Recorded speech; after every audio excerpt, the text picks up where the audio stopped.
Hi friends, welcome back to our channel. അപ്പോൾ ഇന്ന് ഒരുപാട് സന്തോഷമുള്ള ഒരു ദിവസമാണ് കേട്ടോ. അപ്പോൾ ഞാനിപ്പോൾ പോകുന്നത് ഹഫ്സയെ കാണാനാണ്. ഹഫ്സ വെക്കേഷന് നാട്ടിൽ വന്നിട്ടുണ്ട്.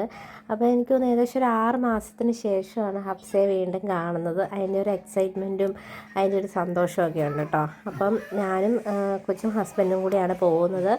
അപ്പം ഒന്നെങ്കിൽ അവൾ ഇങ്ങോട്ട് വരാം, അല്ലെങ്കിൽ ഞാൻ അങ്ങോട്ട് പോകാം, എങ്ങനെയും മീറ്റ് ചെയ്യാമെന്ന് ഞങ്ങൾ തീരുമാനിച്ചായിരുന്നു. അപ്പം ഒരു സൺഡേ ഫ്രീ ആയപ്പം ഞങ്ങൾ അങ്ങോട്ട് ചെല്ലാമെന്ന് പറഞ്ഞു. അങ്ങനെ അങ്ങോട്ട് പോയിക്കൊണ്ടിരിക്കും കേട്ടോ. അപ്പോൾ കുറച്ച് ഞങ്ങളുടെ അവിടെ നിന്ന് ഒരു 1 അവർ മേളിലുണ്ട് അവളുടെ വീട്ടിലോട്ട്. പക്ഷേ എന്നാലും അത് വളരെ അധികം ദൂരമൊന്നും അല്ലല്ലോ. അതുകൊണ്ട് ഞങ്ങൾ അങ്ങോട്ട് പോകാമെന്ന് വിചാരിച്ച് അങ്ങനെ പോയിക്കൊണ്ടിരിക്കുവാണ്. അപ്പോൾ അവിടെ ചെന്നിട്ട് സത്യം പറഞ്ഞാൽ വീഡിയോസ് ഒന്നും എടുക്കാൻ പറ്റില്ല കേട്ടോ. ഞങ്ങളിങ്ങനെ കണ്ടപ്പോൾ കുറേ വിശേഷങ്ങളും ഈ 6 മാസത്തിനുള്ളിൽ അവിടുത്തെ വിശേഷങ്ങളും അങ്ങനെ ഓരോന്നൊക്കെ ചോദിച്ച് അങ്ങ് സമയം പോയി. അതുകൊണ്ട് അവിടെ ചെന്നിട്ട് ഒരു വീഡിയോസും എടുക്കാനായിട്ട് പറ്റിയില്ല. ജസ്റ്റ് ഒരു ക്ലിപ്പ് എടുത്ത് നിർത്തുമായിരുന്നു. പക്ഷെ നേരിട്ട് കണ്ടതിൽ ഒരുപാട് സന്തോഷമായിട്ടോ. കാരണം നമ്മളങ്ങനെ ഇപ്പോൾ എവിടെയെങ്കിലും ജോലി ചെയ്തുകൊണ്ടിരിക്കുക, പിന്നെ നമ്മൾ അവിടെ നിന്ന് നിർത്തി പോകുന്നു കഴിഞ്ഞാൽ പിന്നെ അവിടുത്തെ സൗഹൃദങ്ങളൊന്നും നേരി കാണണമെന്നില്ല.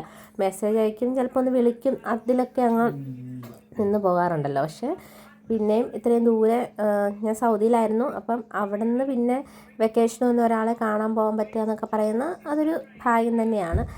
പിന്നെ ഹഫ്സയും ഞാനും തമ്മിൽ നല്ലൊരു കൂട്ടുണ്ട് കേട്ടോ. എന്നു വിചാരിച്ച് 24 hours മെസ്സേജ് അയയ്ക്കുക അല്ലെങ്കിൽ എന്നും വിളിക്കുക അങ്ങനെയുള്ളതൊന്നുമല്ല. പക്ഷേ എന്തെങ്കിലും നമുക്കിപ്പം ഷെയർ ചെയ്യാനോ അല്ലെങ്കിൽ എന്തെങ്കിലും ഒരു സങ്കടം ഉണ്ടെങ്കിൽ ഞങ്ങൾ അങ്ങോട്ടും ഇങ്ങോട്ടും പറയുകയും അതിനെന്തെങ്കിലുമൊക്കെ ഒരു സൊല്യൂഷൻ, ചിലപ്പോൾ സൊല്യൂഷൻ കാണാത്തൊരു സങ്കടമാണെങ്കിൽ പോലും നമ്മളങ്ങനെ എടി അതങ്ങനെ ചെയ്താൽ നടക്കും, അല്ലെങ്കിൽ അങ്ങനെ ഒരു എന്താ പറയുക, ഒരു സപ്പോർട്ട് അതാണ് അങ്ങോട്ടും ഇങ്ങോട്ടും കൊടുക്കാൻ പറ്റാറുണ്ട്. അതുകൊണ്ട് തന്നെ ആ ഒരു ഫ്രണ്ട്ഷിപ്പ് ഞങ്ങൾ മെയിൻറ്റെയിൻ ചെയ്യാനായിട്ട് ശ്രമിക്കാറുണ്ട്. പറഞ്ഞ മാതിരി എന്നും വിളിക്കുകയും അതുപോലെ തന്നെ എന്നും മെസ്സേജ് അയക്കുകയും ഒന്നും ചെയ്യാറില്ല കേട്ടോ. ഇപ്പോൾ നാട്ടിൽ വന്നിട്ട് ശേഷമാണെങ്കിൽ പോലും എന്നും മെസ്സേജ് അയക്കലൊന്നുമില്ല.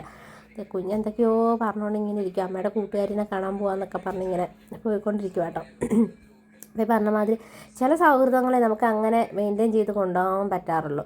അതിനിപ്പോൾ എന്നും വിളിക്കണമെന്നോ അല്ലെങ്കിൽ എന്നും മെസ്സേജ് അയക്കണമെന്നോ എന്നും കാണണമെന്നൊന്നുമില്ല. എന്നാൽ എന്തെങ്കിലും ഒരു ടെൻഷനോ കാര്യങ്ങളോ ഉണ്ടെങ്കിൽ ഞങ്ങൾ അങ്ങോട്ടും ഇങ്ങോട്ടും അത് പറയാറുണ്ട് കേട്ടോ. അപ്പോൾ ആ വീട്ടിലെത്തി കുറേ വിശേഷങ്ങളൊക്കെ ഇങ്ങനെ പറഞ്ഞുകൊണ്ടിരിക്കുക കേട്ടോ.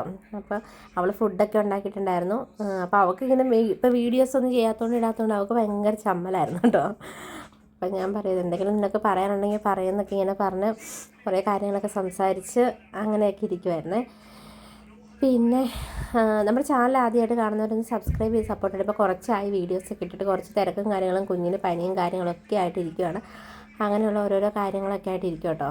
അപ്പോൾ അവൾ ഫുഡ് ഉണ്ടാക്കിയിട്ടുണ്ടായിരുന്നു. തേങ്ങാച്ചോറും ബീഫും ചിക്കനും അങ്ങനെയൊക്കെ ഉണ്ടായിരുന്നു. അപ്പോൾ ഫുഡൊക്കെ കഴിച്ച് ഞങ്ങൾ തിരിച്ചു പോന്നു. Thank you for watching.